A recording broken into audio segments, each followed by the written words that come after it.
District collector का structure समझने से पहले हमें ये पता होना चाहिए कि किस तरह से उनका स्ट्रक्चर आता है, उनका फॉर्म इस तरह से होता है। लेकिन उसके पहले ये समझ लेते हैं स्टेट आने से पहले और क्या हो सकता है। जिस प्रकार से देश को चलाने के लिए प्रेसिडेंट प्लस पीएम होते हैं, सेम वैसे एक स्टेट को चलाने के लिए आईएएस होते हैं, डीएम होते हैं। तो हर स्टेट में अलग अलग तरीके से डीएम को कहा जाता है, डीएम कहा जाता है या तो कलेक्टर कहा जाता है या तो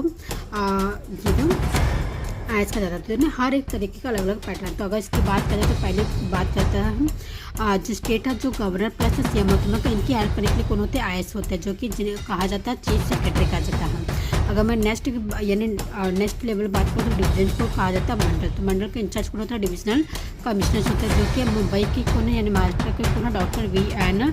सूर्यवंशी जी हैं।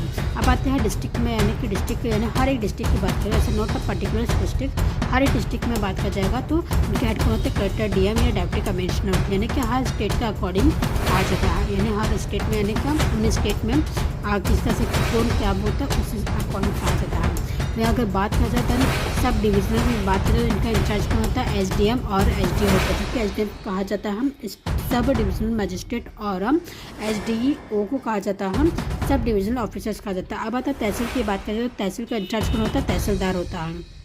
एंड दैन सर्कल परगना की बात करें तो इनका इंचार्ज को होते हैं रिवेन्यू इंस्पेक्टर होते हैं, जिन्हें कहा जाता है हिंदी में काना गुआ भी कहा जाता है। यानी कि अगर जब आप सपोज जैसे कि अगर आप खेत लेने जा रहे हो तो उसका जब पैमाइश करना पड़ता है तो उस पैमाइश करने के लिए काना गुआ साथ में आते हैं, यानी कितना नापना, कितना आपका नाप यानी कितना आपके अंडर में आ रहा है खेत, तो उसको नापने के लिए साथ में आते हैं काना गुआ, जिससे कहा जाता है revenue inspector. And then village का अगर इंचार्ज कौन होता है, पटवारी होता है, यानी पटवारी के साथ में ये आते तभी अगर पटवारी नहीं रहेगा, सिर्फ ये रहेंगे तो खेत नहीं नापा जा सकता। अगर सिर्फ पटवारी रहेंगे, ये नहीं रहेंगे तो नहीं नापा जा सकता। ये कसौटी है।